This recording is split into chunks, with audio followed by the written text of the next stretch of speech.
कि 9 अगस्त 2024 को सावन का तीसरा शुक्रवार के दिन नाग पंचमी व्रत आने वाला है दोस्तों। इसी दिन किया जाने वाला पंडित जी द्वारा बताया गया 5 कनेर के फूल वाला उपाय आप लोगों को जरूर करना चाहिए, क्योंकि दोस्तों यह एक ऐसा उपाय है जो कि इस उपाय को करने के बाद दोस्तों आपको पूरे साल कोई और उपाय को करने की जरूरत नहीं है, क्योंकि सबसे बड़ा और सबसे नया यह उपाय पंडित जी ने अपनी अभी की सीहोर की कथा में ही बताया है। मैं जिस उपाय को आज हम आपको बहुत अच्छे से समझाने वाले हैं, इस वीडियो को देखने के बाद इस उपाय को समझने के लिए आपको कोई और वीडियो को देखने की जरूरत नहीं पड़ेगी। तो चलिए दोस्तों उपाय को शुरू करते हैं ना। तो अब हम यहाँ पर समझते हैं कि आपको उपाय कैसे करना है। सबसे पहली चीज दोस्तों, ये जो उपाय है ये 5 कनेर के फूल वाला उपाय है। तो सीधी सी बात है, इस उपाय में हमें 5 कनेर के फूल तो लेना ही लेने पड़ेंगे। अब यहाँ पर एक सबसे बड़ी गलती होती है जो कि आप उपाय में करते हो और आपको पता भी नहीं लगता है, जो कि हम आपको बताते हैं। देखिए, जो आप 5 कनेर के फूल लेकर आओगे, सबसे पहले तो कनेर का फूल आप लोगों को पता होगा कि कैसा होता है। हम आपको जब भी बता देते हैं कनेर के फूल वह होते हैं जो कि पीले कलर के होते हैं, लंबे लंबे से होते हैं। आप लोगों ने देखे भी होंगे, आप लोगों ने जो थंबनेल में फूल देखा हुआ था वही कनेर का फूल होता है। तो आप लोगों को वैसे ही 5 कनेर के फूल लेकर आने हैं। ये कनेर के फूल आप लोगों को बहुत आसानी से मिल जाते हैं, बस आपको इसका पेड़ ढूंढना होता है और बहुत सारे फूल में लगे हुए होते हैं, कुछ भी कमी नहीं होती है।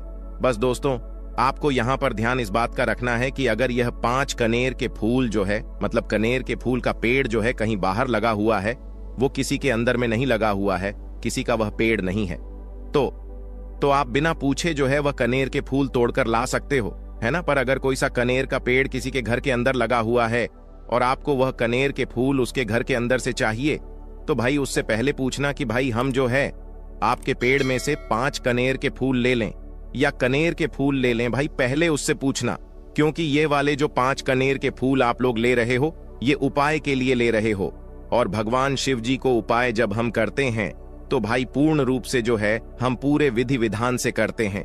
तो इसलिए अगर आप किसी के घर में के अंदर जो पेड़ लगा हुआ है कनेर का, उस पेड़ DDH से अगर ये फूल ले रहे हो, तो भाई पहले उस घर के मुखिया से पूछ लेना कि हम आपके पेड़ से कनेर के फूल ले लें। अगर वहां कह देता है तो भाई उसके बाद आप उसके पेड़ से 5 कनेर के फूल ले लेना।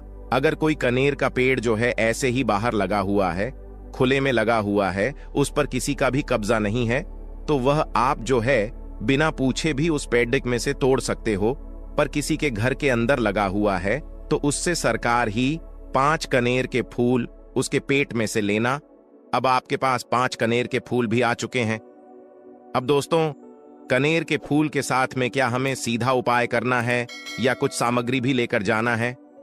तो देखो, कोई भी उपाय जब हम कर आते हैं तो सीधा हम उपाय जाकर नहीं करते हैं, उससे पहले हम भगवान शिव जी की पूजा अर्चना भी करते हैं। तो देखो, अगर यह उपाय आप सुबह के समय कर रहे हो, प्रातः काल कर रहे हो, तो आप लोगों को अपने साथ में कम से कम 1 लोटा जल तो जरूर लेकर जाना ही जाना है। मंगलवार की अष्टमी का दिन रहेगा। वैसे ही माताएं बहनें अपनी पूजन सामग्री लेकर जाएंगी, तो उन लोगों के लिए कोई दिक्कत नहीं है जो प्रतिदिन शिव जी के मंदिर लेकर जाते हैं। सावन के सबसे बड़े व्रत नाग पंचमी के दिन अपनी पूरी पूजन सामग्री लेकर जाएंगे। भाई वह वैसे के वैसे ही लेकर जाएं। यह बात उनके लिए है जो कुछ भी लेकर नहीं जाएंगे, भाई वो बस 1 जल तो जरूर लेकर जाएं।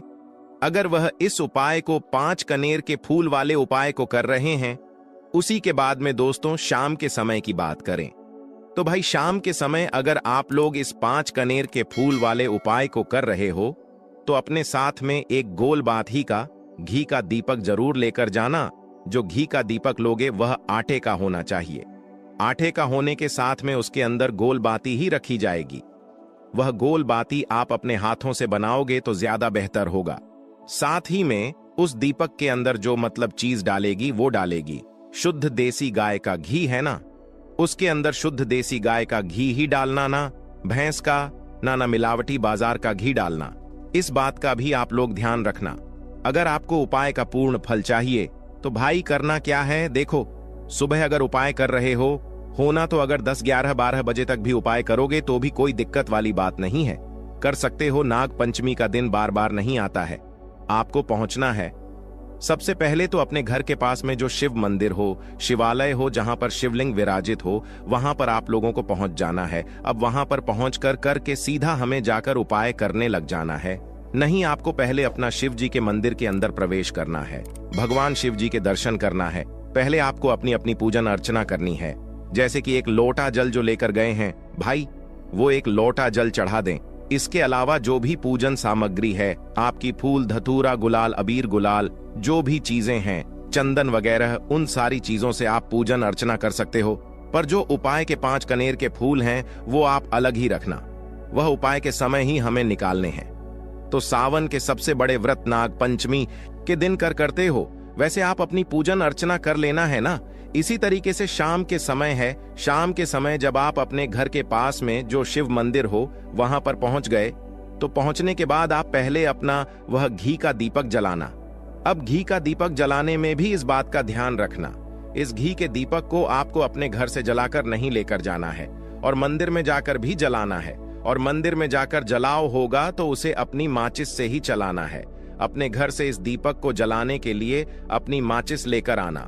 अगर आपने मंदिर में किसी और की माचिस ले ली इस दीपक को जलाने के लिए, अगर आप शाम के समय इस वाले उपाय को कर रहे हो, तो भाई इस उपाय को करने का फल जो है उस व्यक्ति को भी मिल जाएगा जिस व्यक्ति की आपने माचिस ली होगी। इसलिए आप अपने घर से अपनी ही मां से लेकर जाएं। उसके बाद में दोस्तों, आप लोगों को एक बात का और ध्यान रखना है कि जब आप उस दीपक को जला दो, जलाने के बाद उस दीपक से आप चाहो तो आरती भी उतार सकते हो, अन्यथा कोई दिक्कत वाली बात नहीं है। आप उस दीपक को भगवान शिव जी के इतने पास मत रखना कि भगवान शिव जी को आंच लगे।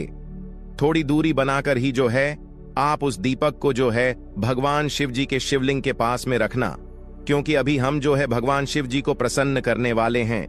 तो इसीलिए जो है भगवान शिव जी को आंच ना लगे, इतनी दूरी बनाकर आप उस दीपक को रख दीजिएगा। जैसे ही आपकी पूजन अर्चना हो जाती है, आप जल चढ़ा देते हैं। सुबह के समय गए तो जल चढ़ा देते हैं, पूजन अर्चना हो जाती है। फिर आप उसके बाद में भगवान शिव जी की शिवलिंग के पास में कहीं पर भी बैठ जाइए, सामने बैठ जाइए या आसपास बैठ जाइए। उसी तरीके से शाम के समय है, दीपक जैसे ही लग जाए तो भाई आप अपना उपाय को यहां पर कर सकते हैं। और उपाय को करने से पहले आप अपने वह 5 कनेर के फूल निकाल लीजिए, क्योंकि अब हम यहां पर उपाय को करने वाले हैं। उपाय को करने के लिए आप शिवलिंग के सामने भी बैठ सकते हैं, आसपास भी बैठ सकते हैं, कोई दिक्कत वाली बात नहीं है। अब हमारे पास 5 कनेर के फूल है, तो सीधी सी बात है कि इन 5 कनेर के फूलों को हमें 5 अलग अलग जगहों पर या पर चढ़ाने हैं। अब वह 5 अलग अलग जगह कौन सी हैं वो हम आपको बताते हैं। देखिए, 5 अपने कनेर के फूल आप अपने सामने निकाल कर रख लीजिए। अब 5 कनेर के फूल में से सबसे पहला वाला कनेर का फूल आप लोग उठाइए और पहले वाले कनेर के फूल आपको कहां पर चढ़ाना है वो आपको चढ़ाना है भगवान शिव जी की शिवलिंग के ऊपर। जो गणेश जी वाला स्थान होता है वहां पर अब भगवान शिव जी के शिवलिंग के ऊपर गणेश जी वाला स्थान कहां पर होता है? भगवान शिव जी की शिवलिंग होती है, शिवलिंग की जल आधारित होती है। जलाधारी का जो राइट हैंड साइड होगा, मतलब शिवलिंग की तरफ से खड़े होकर देखना कि भगवान शिव जी का सीधा हाथ कौन सा है, राइट हैंड साइड कौन सा है। उस राइट हैंड साइड पर आपको यह पहले नंबर का कनेर का फूल समर्पित करना है। और जो फूल खिला हुआ भाग होगा ना, वो शिवलिंग की तरफ करके ही आप लोग जो है इस पहले नंबर के फूल को भगवान गणेश जी वाले स्थान पर समर्पित करना, जलधारी के राइट हैंड साइड पर। अब दोस्तों निकाल लेना अपना दूसरे नंबर का कनेर का फूल है ना। अब दूसरे नंबर के कनेर के फूल को आपको कहां पर समर्पित करना है? या आपको समर्पित करना है भगवान कार्तिकेय जी वाले स्थान पर। अब गणेश जी वाला स्थान राइट हैंड साइड पर होता है, तो कार्तिकेय जी वाला स्थान लेफ्ट हैंड साइड पर होता है, जलाधारी के ऊपर है। तो जलाधारी के ऊपर जो लेफ्ट हैंड साइड का जो हिस्सा है वहां पर कार्तिकेय जी के स्थान है। तो इस दूसरे नंबर के फूल को आप वहां पर समर्पित कर देना और भगवान से प्रार्थना कर लेना। और फूल खिला हुआ भाग शिवलिंग की तरफ ही होना चाहिए। अब बात आती है तीसरे कनेर के फूल की। तो तीसरे कनेर के फूल को भी आपको लेना है। और इस तीसरे कनेर के फूल को आपको माता अशोक चंद्र जी वाले स्थान पर समर्पित करना है। अब यह माता अशोक चंद्र जी का स्थान कहां पर होता है? दोस्तों, यह जो स्थान होता है यह जलाधारी के बिल्कुल बीचों बीच में होता है। आपने पहला फूल भगवान गणेश जी वाले स्थान पर चढ़ाया, दूसरा फूल कार्तिक जी वाले स्थान पर चढ़ाया।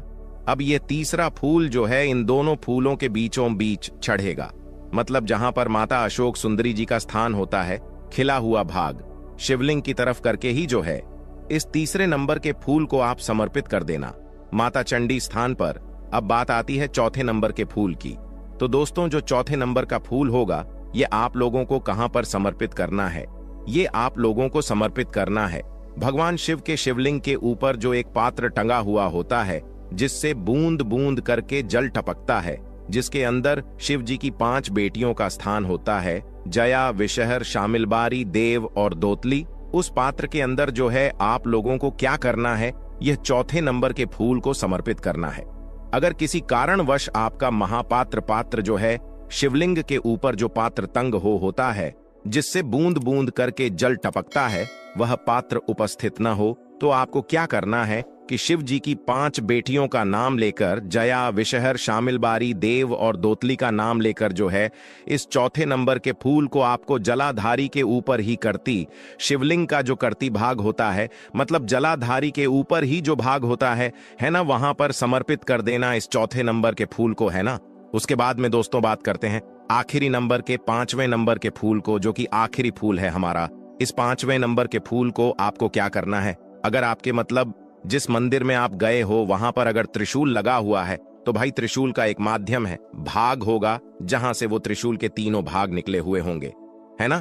तो आपको वो त्रिशूल का एक मध्य भाग देख लेना है। उस मध्य भाग पर आपको इस 5वें नंबर के कनेर के फूल को छुआ है, स्पर्श कराना है, और स्पर्श कराने के बाद इस 5वें नंबर के फूल को आपको क्या करना है? भगवान शिव जी की शिवलिंग के ऊपर समर्पित कर देना है।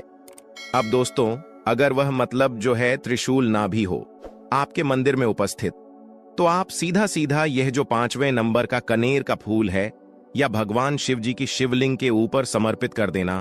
बस ध्यान इस बात का रखना कि जो खिला हुआ भाग है फूल का, वह सामने की तरफ होना चाहिए, जलाधारी की तरफ होना चाहिए, और डंडी का जो भाग है वह शिवलिंग के पीछे की तरफ होना चाहिए, फूल की, है ना।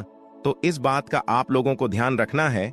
जैसे ही आप लोग को ये 5 फूल समर्पित कर दे देते हैं, वहीं पर भगवान शिव जी के शिवलिंग के पास में बैठकर जो है हाथ जोड़कर विनती कर कर अपनी वह मनोकामना बोलना, जिस मनोकामना के लिए आप लोग ये वाला उपाय कर रहे हो।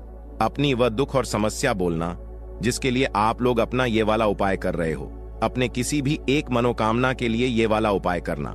2-3 मनोकामना एक साथ मत बोलना, कोई भी एक मनोकामना बोल देना। अपने 5वें नंबर के फूल चढ़ाने के बाद और चढ़ा दो तो भाई 2 मिनट भगवान शिव जी के नाम का जाप कर लेना। उसके साथ में दोस्तों आपका ये उपाय यहाँ पर पूर्ण हो जाता है और आप भगवान शिव जी के दर्शन करके उनको प्रणाम करके आप अपने घर पर वापस जा सकते हो।